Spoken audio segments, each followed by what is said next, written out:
9 kilometre পথ পায়ে হেঁটে গিয়ে 70,000 গাঁজা গাছ ধ্বংস করল যাত্রাপুর থানার পুলিশ মঙ্গলবার সকাল 11টা থেকে বিকেল 3:30 পর্যন্ত। জানা যায়, গোপন খবরের ভিত্তিতে যাত্রাপুর থানার পুলিশ দীর্ঘ 9 কিলোমিটার পথ পায়ে হেঁটে গিয়ে পূর্ব পাহাড়পুর চণ্ডীর বান এলাকায় 70,000 গাঁজা গাছ ধ্বংস করে।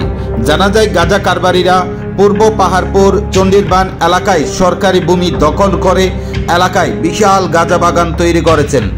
যাত্রাপুর থানার ওসি সুব্রত দেবনাথের নেতৃত্বে মঙ্গলবার সকাল থেকে বিকেল পর্যন্ত 70,000 গাঁজা গাছ ধ্বংস করে যাত্রাপুর থানার পুলিশ। এই দিনে অভিযানে ছিলেন যাত্রাপুর থানার পুলিশ সহ টিএসআর জওয়ান।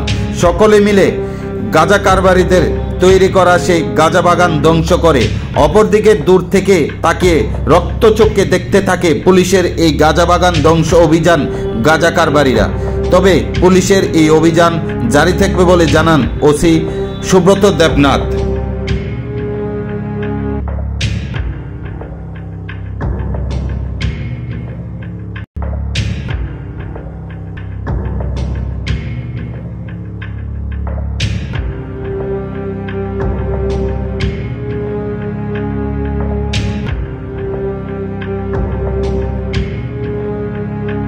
আজকেও আমাদের কাছে খবর আসে যে পূর্ব পাহাড়পুরের একদম লাস্ট মাথা অর্থাৎ চণ্ডীর বাঁধের দক্ষিণাংশ, যা আমাদের যাত্রাপুর থানার জুডিশনে পড়েছে, ওই একদম গভীর জঙ্গলে গাঁজা চাষ করা হয়েছে।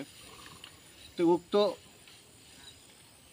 সিক্রেট ইনফরমেশনের কে করার জন্য আমি আমার থানা থেকে আমার সাব ইন্সপেক্টর অমর কিশোর দেববর্মা 11 ব্যাটালিয়ন টিএসআরের থেকে নায়ব সুবাদের বিশেষ ভূমিক এবং 1 প্লাটুন টিএসআর আমরা বেরিয়ে পড়ি। তো আমাদের গাড়ি রেখেছি বরখলা থেকে প্রায় আমরা 9 কিলোমিটার পাহাড় পেরিয়ে আমরা জঙ্গলে এসেছি। একদম গভীর জঙ্গল ছিল, এটা চণ্ডীর বাঁধের একটা জঙ্গল রাস্তা। ওই বাঁধের কাছাকাছি আমরা এসে দেখেছি প্রচুর গাঁজা চাষ করা হয়েছে। প্রায় এখানে দেখলাম না হলো 60 থেকে 70,000 গাঁজা নার্সারি এবং প্ল্যান্ট করা হয়েছে। এই প্ল্যান্টগুলি আমরা সবাই মিলে এক্ষুনি ধ্বংস করে দিয়েছি। আমরা আমাদের গাঁজা চারা প্ল্যান্টেশন ডেস্ট্রয় প্রতিদিন করে যাচ্ছি।